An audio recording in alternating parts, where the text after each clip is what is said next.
Welcome to the Generous Business Owner Podcast, where business owners gain inspiration and encouragement to live a legacy, not just leave one. And now your hosts, Jeff Thomas, Alan Barnhart, and Jeff Rutt.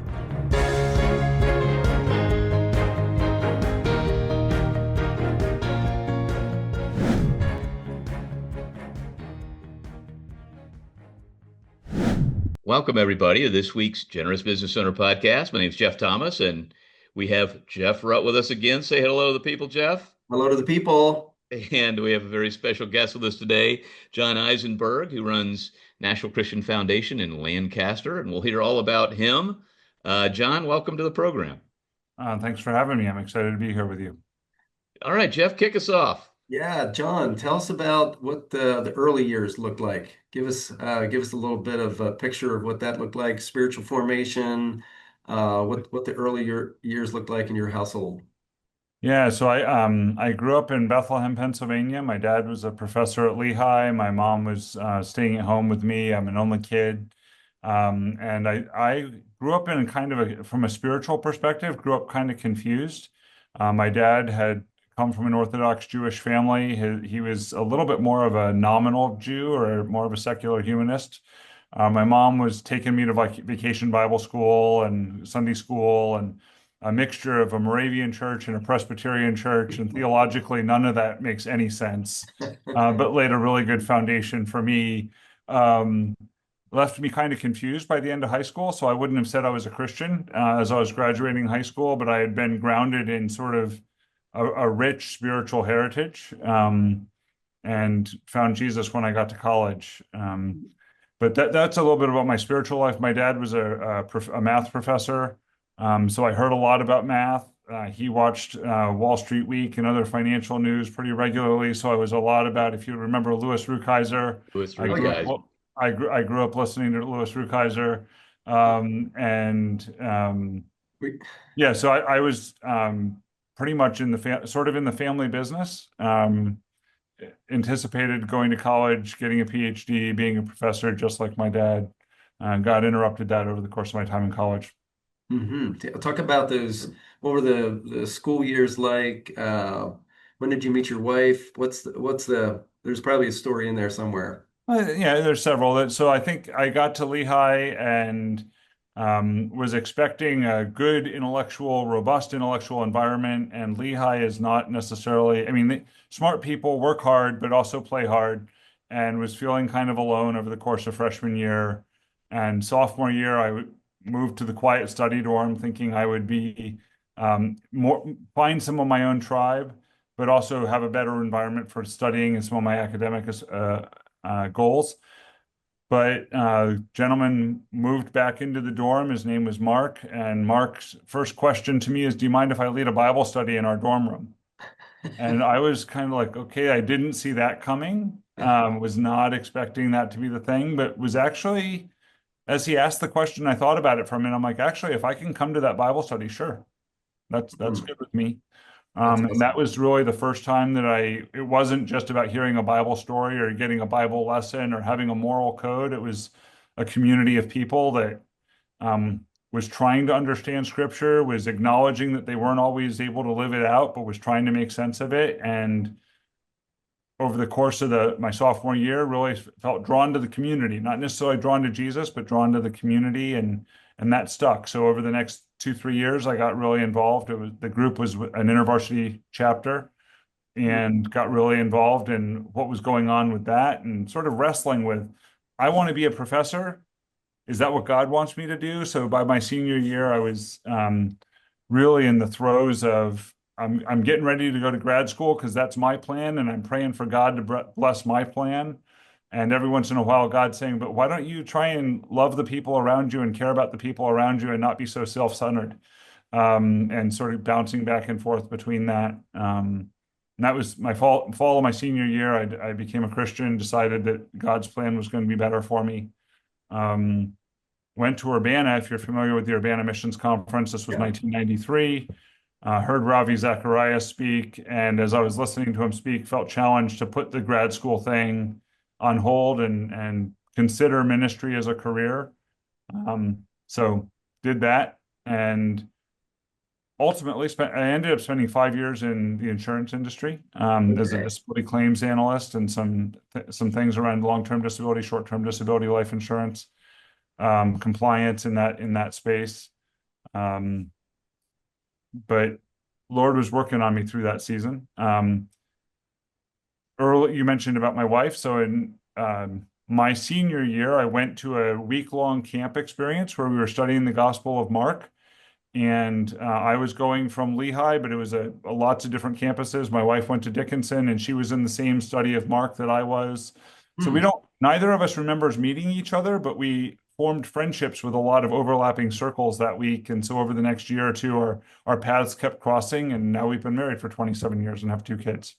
There you go. Wow, I just want to highlight the power of the power of suggestion of your roommate saying or that question, can I start a Bible study in our dorm?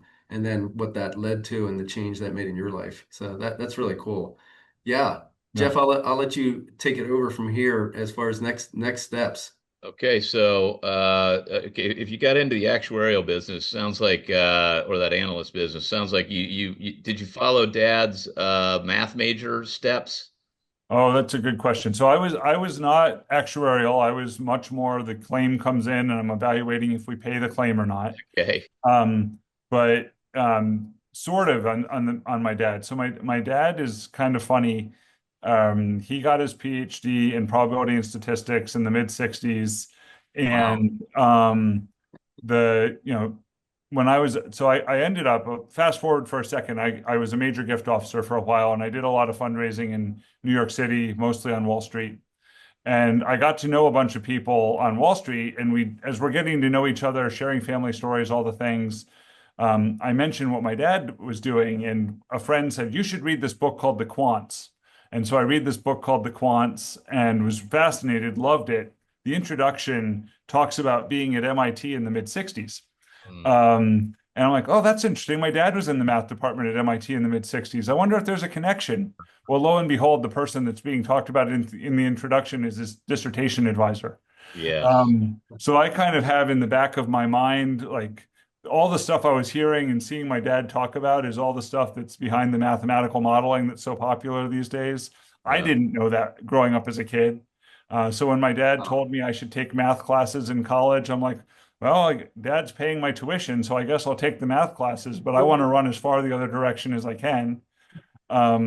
So I took a bunch of math classes. I kind of have that in my background. Um, but I ended up being a music and philosophy double major. So I think a lot of what the compliance or claims analyst work came a little bit more through the line of ethical engagement and uh, some conviction to be compassionate and love people that are in a hard place, like Jesus loves people that are in a hard place within the boundaries of a contract. Hmm. wow. That's actually a really interesting topic. That I, is. I just figured they were all just gave you a big red stamp that said denied. That's what I thought. I didn't know that actually you were able to think of, sorry to the insurance people No, listening. But no, I so think it Jeff, sounds like so what was that environment like? Maybe unpack that a little. That was a really interesting statement. yeah, no, I mean, that's the thing. I think I don't want to name companies or No, no, people, no, you don't need to obviously, do that. but there was a little bit of all these claims are extra work, and I don't want to be doing that much work, and so I'm gonna, try and keep it as simple as possible. And I felt some conviction of, well, yeah, some of these people are fraudulent, but most of them probably aren't. And my manager, I ended up being the person that oversaw all the denials. Like you couldn't deny a claim without it going across my desk. You couldn't, if an appeal came in, I was the person reviewing it. An insurance commissioner complained, I was the person reviewing it. And my manager respected that I was looking for a reason to pay the claim within the boundary of the contract. The contract doesn't say everything's payable, right? So you've given your insurance premium based on certain set of risks, certain kind of payment conditions. Bad faith insurance is you deny everything, and the insurance commissioners don't like that, or at least they didn't like that. So my manager really liked some of my Christian conviction to try and love these people that are down and out, where a lot of my coworkers were like, "Oh my gosh, this is so much work. I just want to, why do these people keep bugging me?" And so Yeah, yeah. but interestingly, loving your neighbor ended up being a great career move for me. Well, I'm just thrilled to hear that environment exists where there's Yeah. some freedom to be ethical there. That's an upside surprise. What what what type of insurance was it? What kind of, is it life insurance? Is it health insurance? Was it Yeah, what it was long-term disability, short-term Okay, disability. It was a big national carrier. You might know the okay, name.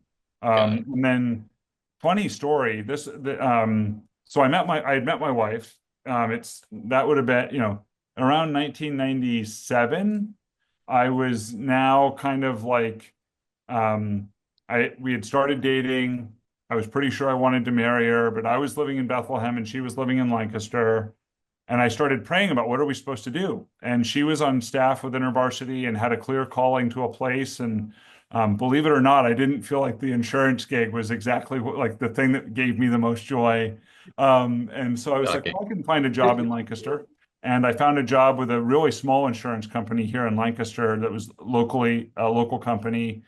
But it was a crazy God story. In April, I had decided I should get I should I want to marry this woman and I should probably move if I'm going to marry. And so how am I going to find a job in Lancaster? And I'm starting to wrestle with that. And we're driving down the street to Central Market here in Lancaster. And on the corner of Prince and Chestnut, there was Educators Mutual Life. And my wife points to it and says, well, there's an insurance company. Maybe you want to work at that insurance company. Like, okay, that's nice. We hadn't decided. I hadn't proposed like lots of, so about 2 weeks after that, one of my coworkers comes to me and it's somebody I was close enough to that I talk about this, knew I was thinking about getting engaged, knew I might move, and says, hey, my husband just was approached by a search firm, by a headhunter. There's this company in Lancaster called Educators Mutual. I don't know if you want to chase them, or would you like an introduction? I'm like, well, I don't know for sure what I'm doing yet. So I'm praying about it. And I come to the conclusion I'm going to ask her to marry me. And I feel like God, almost in an audible voice, told me I should start my job search on July 1st. Hmm. I was going to ask her to marry me in June. I was going to have to move. Like, okay. Now my dad being the probability and statistics guy, he wasn't really into prayer. He was kind of like, prayer is kind of stupid. It's all random. And so I had been telling my dad prayer stories of how God was intervening in my life for a couple of years. And so I tell my dad in May, hey, I'm going to ask Jen to marry me. And he's like, so where are you going to live? I'm like, well, I'm going to move to Lancaster. Do you have a job? No, I don't have a job. How's that going to work? Like, well, God told me to start my job search July 1. What are you talking about? Like, like makes no sense. So I put a resume together. I sort of set it aside. We got engaged. July 2nd, a headhunter calls me up and says, hey, there's a disability claims analyst position at Educators Mutual. Would you be interested? All right. So I'm like, well, That's okay, awesome. God's orchestrating the steps. This is amazing. I'm going to move to Lancaster. So I interviewed, I got the job. I started in August. Actually got a better salary than I was hoping for. They gave me a relocation package, so I didn't have to try and figure out how to move. Wow. It was all these things that were just like totally awesome. How did So then, Dad react? and there I was in life insurance, disability, so forth. But a small shop. Great. Yeah. How did Dad What did Dad react? say? What would your dad say? Um, well, it's kind of funny. Like, so one of the last things I did before I moved from Bethlehem to Lancaster was go out to lunch with my dad, and I'm like, Dad, you made me take Math 231, which was it was like a junior year engineering prob stat class. I'm a music and philosophy major. I had the prerequisites so I could take it, but I'm like, why am I taking this class? I don't know, because my dad told me to. I took one thing away from Math 231, and that's when you're trying to calculate the odds of independent events, you multiply them. And Correct. so I take my dad out to lunch, and I'm like, Dad, I told you I was praying about this, and you said it was ridiculous, but it happened. And I told you I was praying about this, and you said it was ridiculous, but it happened. And I laid out like 6 or 7 very discrete, very specific things that I told him about. Like, so according to Math 231, we have 1 in a million times 1 in a million times 1 in a million times 1 in a million. Explain that to me. That's a fantastic question. That is. And he couldn't, right? Right. Of course not. And I think I don't know exactly how the Holy Spirit works. the long and the short of it is my dad became a Jesus follower about 10 years later, Mm, praise God. and really shifted his profession. He went from being I mean, he still published a lot and did a lot of research and did a lot of great research, really prolific career. But I watched him systematically be more attentive to the emotional and even spiritual needs of his students that he was teaching, even colleagues. There was a colleague that didn't get tenure. He went to bat to the provost saying, you got to give this person tenure. What are you thinking? Um, so it's remarkable transformation, but it kind of started with me taking this prob stat class that I was like, why does a music major need prob stat? I don't know. For that one moment. I love it. I love it. That's so good. Okay, so we're in the insurance business in Lancaster. We assume, we know the girl said yes, because here we are 27 years later. But how did the career progress? Because you mentioned doing some fundraising in New York, and I think I don't know how we got to that from insurance. Yeah, so I mean, sometimes God makes a path that's really clear and you're really confident and you're really excited. And I have a friend, Shannon, that likes to say the clearer the call, the harder the obedience. And that was definitely what happened for me. So I had actually become an elder of my church in Bethlehem, I was 27 years old. So elder is a weird term, but I was representing Gen X within this large 3,000 number church. And was in the process of leaving the elder job, even though I had moved to Lancaster, like there was just a little bit of an overlap. And my second day on the job, I got a fax from the related email wasn't really a thing at the time. Got a fax related to what the agenda was for the elder meeting that night. And unbeknownst to me, the fax wasn't a fax machine. It actually went through my boss's email. And so he saw the thing and he's like, look, I don't care if you get a personal fax at work. We all have things that are going on at night. But I just want you to know, I really don't like Christians. Oh, He said it in a more choice way than that. There were some expletives involved. wow. But he was really direct with me on my second day at work. And I'm like, oh, this is really interesting. God told me to wait for July 1, July 2, the headhunter. I had this other thing happen 3 months before. Day 2 on the job. This is going to be really interesting. Did The God call, the tell you heart to of the take obedience. Math 232 to answer that one? I mean, No. okay. No. So it was really a complicated season, to be honest. I think a lot of important character formation for me, to be completely honest. Yeah. Couple months later, I had never done life insurance. I'd always been disability. I was learning life insurance and reviewing claims. And, when you're training somebody, you review everything they're doing to make sure they know what they're doing.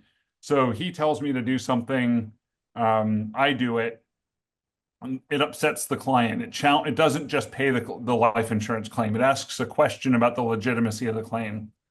Client doesn't like that answer. Client is actually a client of the largest agent for the company. The largest agent of the company calls the CEO, kind of upset. Comes back down through the management chain. And of course, well, I don't know why John sent that letter. Why would John upset the largest client of the largest agent for this small company? And so I get put on probation. Wow. And I try and stand up for myself because it wasn't true. And he basically takes me for a walk one day and he's like, John, sometimes you got to take it on the chin. Wow. So for well over a year, I'd never been taken off probation, and this was sort of the nature of my relationship. But I was reading Bonhoeffer's Cost of Discipleship and was really challenged by what does it mean? I don't remember exactly how Bonhoeffer says it, but generally, like, you see other people through the cross. And what does it mean to see other people through Jesus's eyes, to love people, to forgive people? And I felt really challenged by that.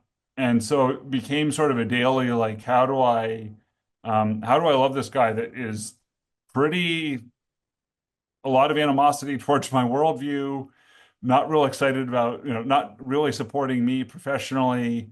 And that wasn't why I left. I just had always been drawn to ministry, even going back to that original Urbana thing.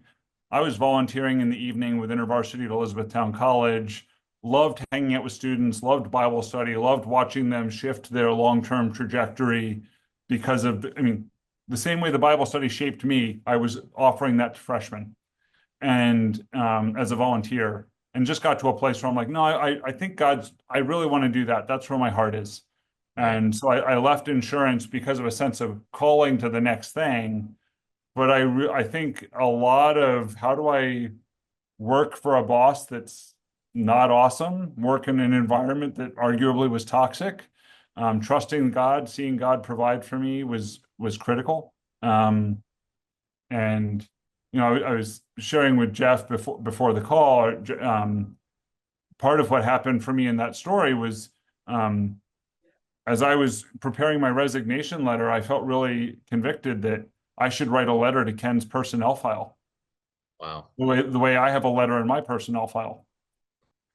Except for me, it was, I'm going to write a letter telling the CEO why he should be advancing Ken's career and the value that he added. And it was basically naming all the things that were really problematic for me, but through the lens of it helped me grow, because it did. He wasn't trying to grow me, but it really taught me how to depend on God. It taught me how to have integrity and how to submit and trust. And so when I handed in the resignation, I said, here's I have this folder for you. And I really, I'd really like both things to get to HR. And it was the resignation letter and this letter of sort of accommodation or recognition. And he didn't know what to do with that. So it's complimenting him. Yeah, it was just affirming that he's an asset to the company. Wow. And in ways that I saw him be an asset to the company. And an hour before my last day, it's 4 o'clock on my last day at the company, and he comes over and he's, I know that I told you I don't really like Christians, but you really walk the walk. Mm. Who knows where I'm going to end up? Wow. Mm. So I think there was a sense of like the clearer the call, the harder the obedience, but also who knows? I didn't talk to Ken again. I don't know anything about what happened in his story. It's critical for my formation. I learned a lot. Maybe God had something for him. Yeah. What a great reaction to a tough situation. Very, very countercultural. I don't think many people, I'm not sure I would have written that letter. Let's just say I'm convicted by that. That's pretty amazing. All right. So where did you end up going from there? Yeah. So I came on staff with InterVarsity, and there's more to the story. I don't want to drag on and on, but I had been just aware of how hard it is as a missionary to raise your own support. Yeah. And that's tricky. And there's an emotional burden. You feel this call, you feel this burden for the people that you're serving and ministering to. And maybe you don't get the finances that you need. And how do you stay in that? Should you stay in that? And part of it was about the missionary, but actually part of it was about the people that are receiving the missionary. I would watch InterVarsity chapters where 5-6 years in, you finally figured out how to do the job really well. You've had a whole student generation from freshman to senior that you've cared for. And because you don't have the finances, you leave to go do something else. And that means the next generation of freshmen doesn't have a great experience. And I didn't like that. And so I went to my boss and said, could I think a little bit and pray a little bit about the economic model? Is there some other way that we could be thinking about generosity and funding the mission? And there's a burning bush moment that happened in there, but he basically said, yeah, like if you want to take that on as part of your responsibilities in the region, why don't you start thinking, praying, reading, talking to people? You're still working at Elizabethtown College, but you can take this on as an additional thought project, pilot project, pet project, whatever you want to call it. And that I came to a conviction. God sort of has consistently set me up with the right people at the right time. I met a guy named Rob Martin who was working out in Orange County with the First Fruit Foundation, and Rob became a mentor to me to help me understand, and came to he developed me, and I came to a picture of, well, here's another revenue stream that we could add into the mission support model, and started working on that very grassroots, not knowing that the president of InterVarsity had actually come to the same conclusion. And so 2008, I was invited to be a major gift officer for a sort of new initiative focused on how do we secure funding for operations, but also to plant new chapters and do pilot projects to improve our evangelism. And just diversify some of the revenue sources that would improve ministry effectiveness and sustainability. That's how I got into development, sort of accidentally because I was concerned. And it was never, it was always kind of about there's people that need to hear about Jesus, and how are we releasing resources to help people hear about Jesus? Yeah, we're starting to build the stepping stones to where you are today, Correct. from some exposure to math from dad to philosophy. Of course, music. A lot of people that are great at math are also great at music for some reason. There must be some correlation in the brain there Yeah. that somebody can explain to me.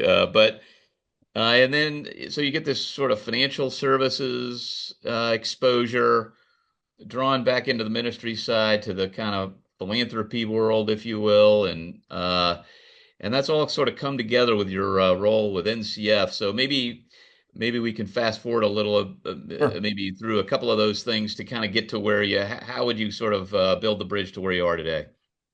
Yeah. So I mean, I think one of the core events I'm going to go back and I'll break the bridge very quickly. When I was an elder at the church, 3,000 member church, was wrestling with, we want to do this new program to serve more people. Do you think we could get a 2% rise in the budget next year to be able to do this program? We've all been in some conversation like that probably.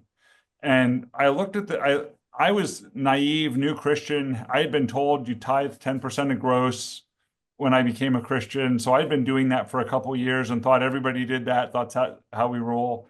And I pulled out a sheet of paper, and I was serving a lot of sort of marginalized communities as a volunteer at the time. Definition of poverty is $14,000 a year. Like, well, if you tithe off $14,000 a year times the number of people we have in our church, we actually double our church budget. But we have like the number 2 attorney at Air Products and Chemicals, and we have executives at Bethlehem Steel, and something's not right here. So there was some discontent that happened. When I got into development, my conviction was that it was always actually more about a spiritual process than a mechanical process.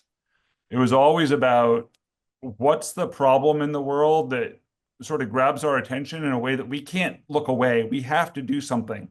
It might be money, it might be time, it might be influence, but we have to do something. And that was what animated me to get into development and how I approach development. And so it was like, well, how do we help the church have that perspective of the image of God sees problems, uses what God's given us to fix problems and turn it into a garden, kind of like Genesis 1. And when I found out about what NCF was doing in the local office for NCF is all about building a local community where people are trying to make the most of what's been entrusted to them, and you're helping givers, their advisors, the ministries they care about, have the resources they need for people to meet Jesus and have lives be changed. I'm like, you mean I could do that on behalf of thousands of organizations and help people look forward to giving and not worry about being responsible for the top line? Because for the last 10 years, I've been the top line guy for nonprofits. That would be amazing. So that's how I got to where I am. Okay.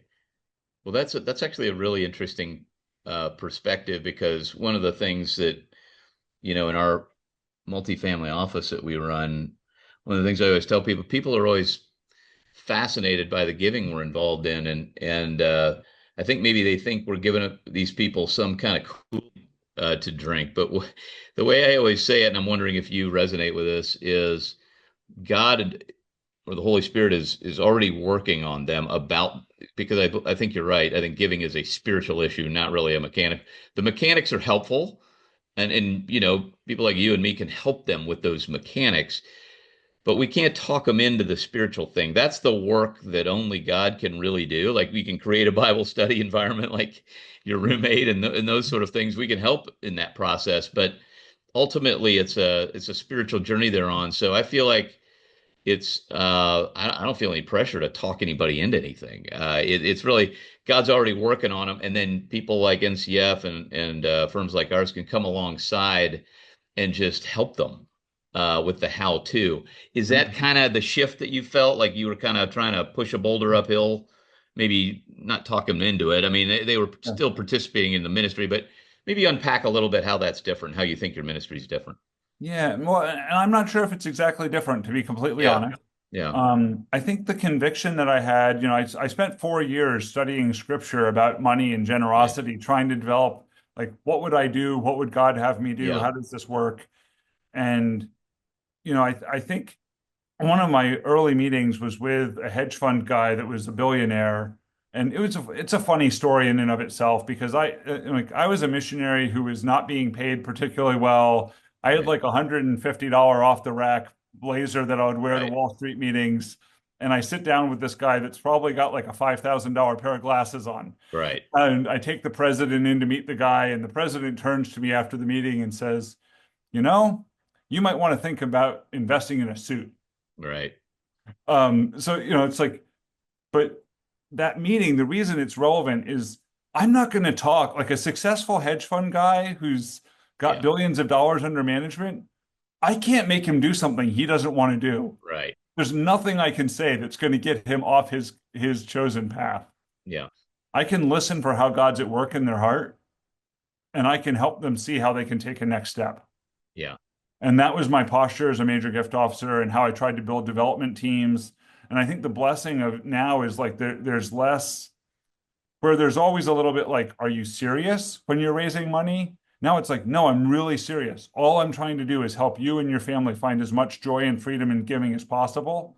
And how can I help you notice what God's doing in you and help you take whatever is the right best next step in generosity in that regard. Yeah. Yeah. And why do you think that's a better fit for you?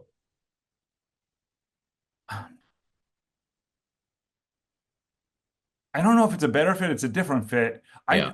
I don't know how to explain it. Jeff, Yeah. honestly, I've been saying to people recently, I feel like I was built to do what I'm doing.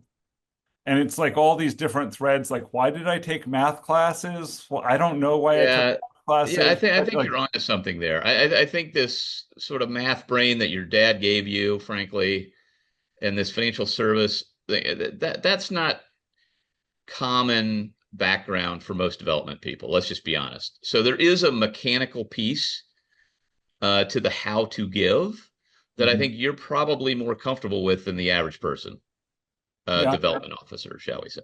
Is it's that fair? super intuitive to me. I mean, I need Michael Right. King, other really sophisticated attorneys, Daniel Hicks, other Sure. people, because I don't have that training. But when I hear them talk, it's like, oh, well, of course, and here's the path.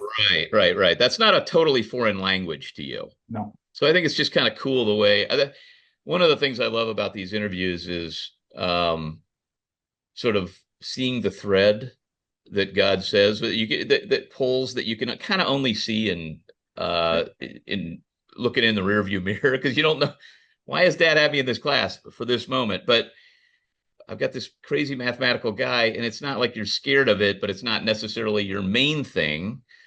God sort of pulled you in this ministry direction, but he's been able to use all these pieces to put you in a very unique situation. So, what gives you joy in your job? What are maybe you can tell a story or two. You don't have to use names, but just examples of things because we've got a lot of generous business owners listening to this, Yeah. and I know you and I deal in these sort of illiquid gift world, but they don't always hear about that. Do you have a couple of simple little stories for us? Yeah. I mean, the thing that gives me joy, I feel like every day, all I do is help people that want to be generous see how they can be generous. Yes. And, it's like if I was a consultant, sort of looking across lots of different industry companies or industries within a vertical, I'm getting this amazing aggregated data of watching how God moves in families. And part of me, like the nerd in me, is really fascinated by trying to aggregate some of the trends and notice the patterns of how God moves in families.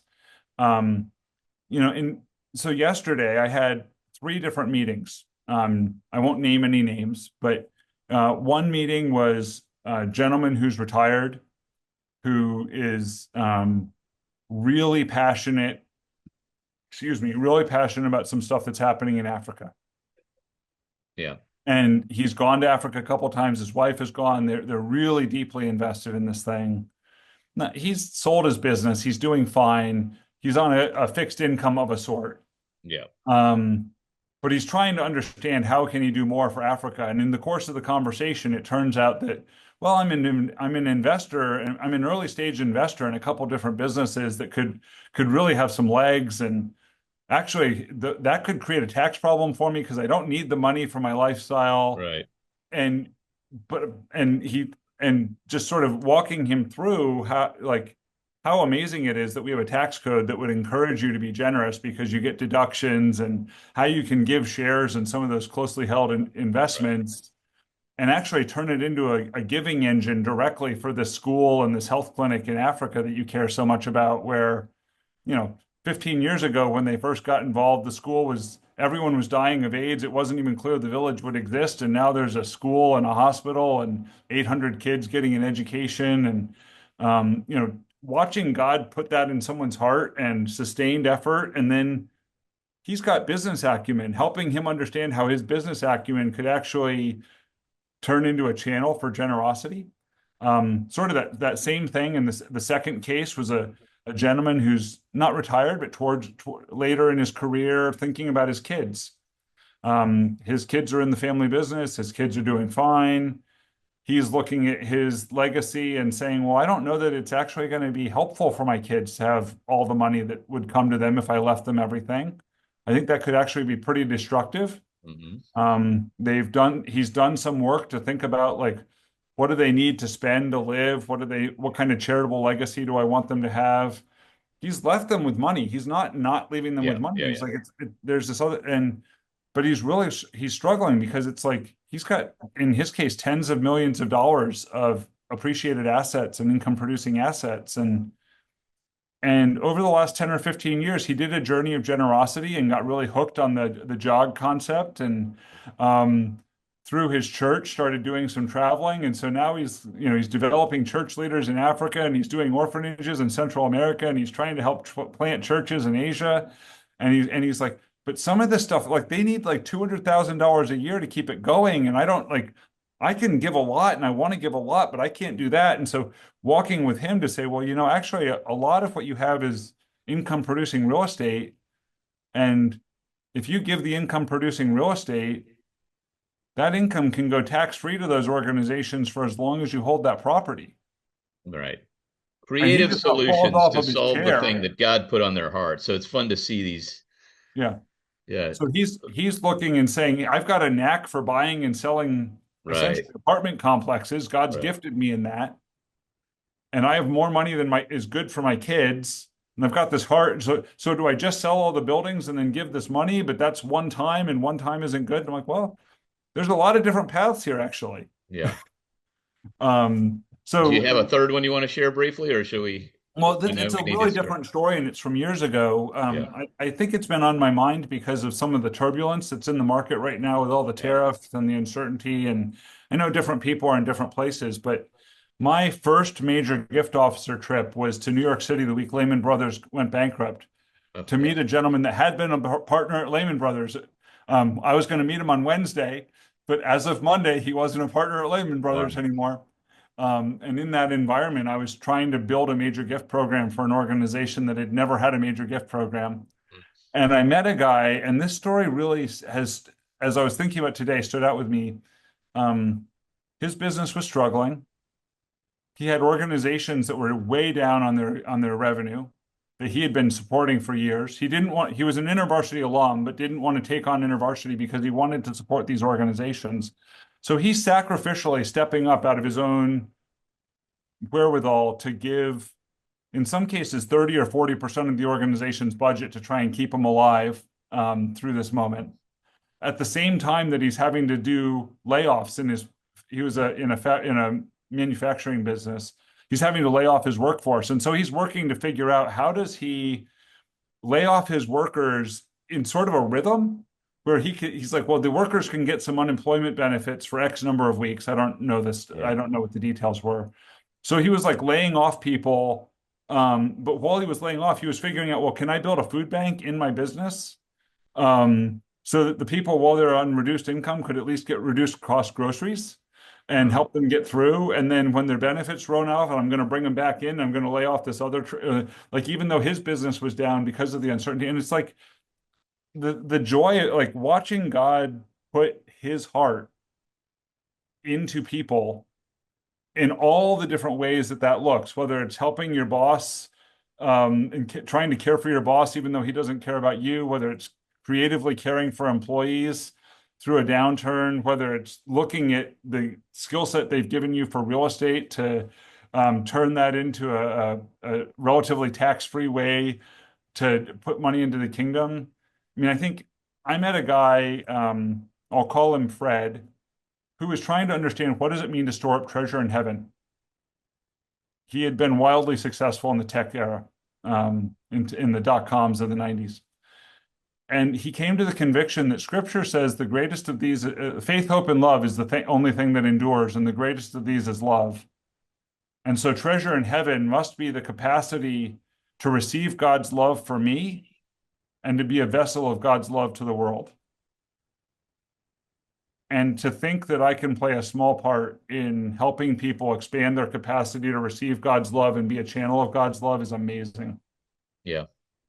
Well, what a great place to start to wrap it up. So for, you get to do this for a living. You're working with generous business owners every day to help them sort of execute on the giving plans God plants in their hearts. Yeah. And you've given us some nice stories and some personal examples, but if you had to just leave maybe one tip with somebody, and we talked before we started recording, maybe it's somebody who's just starting to have some of that business success and they're feeling that tug of wanting to do something more. What would be just a practical tip, something they could do tomorrow? Yeah. Well, I actually know a couple of these folks here in Lancaster where they're late 30s, early 40s. Their business is starting to scale, and they're starting to worry about their kids. They actually think there's too much money. It's going to be bad for them. And the challenge is they're trying to grow their business. At a certain level, they love creating jobs for their employees. They love creating services for their customers. Right. They want to grow their business. Right. And they're starting to see organizations that they want to help, but they don't have cash because they're putting all their cash in their business. They don't have that much cash on their balance sheet.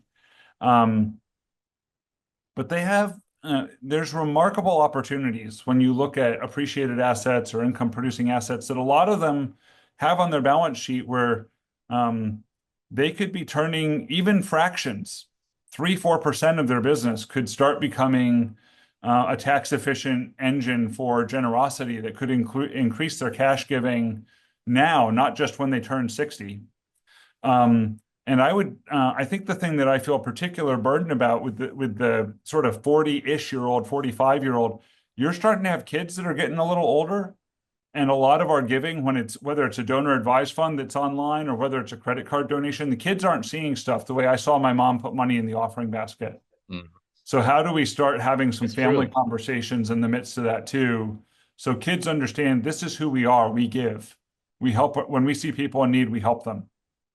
And to do that with everything, like the practical thing is you should be talking to your advisors, maybe to an NCF office or to someone that can help you understand there's opportunities on your balance sheet that you can give that you might not realize you can give.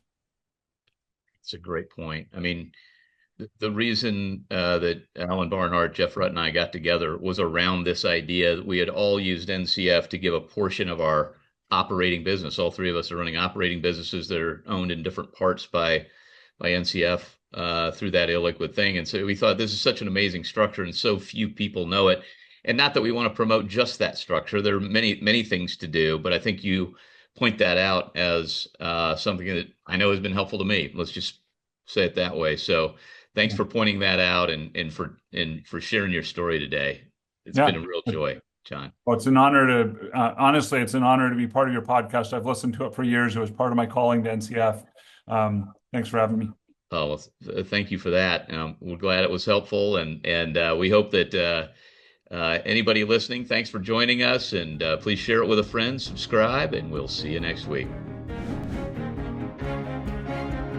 Thanks for listening to the Generous Business Owner Podcast with Jeff Thomas, Alan Barnhart, and Jeff Rutt. Make sure to follow the podcast so you don't miss an episode. You can find the guest contact information in the show notes. Stay tuned for the next episode.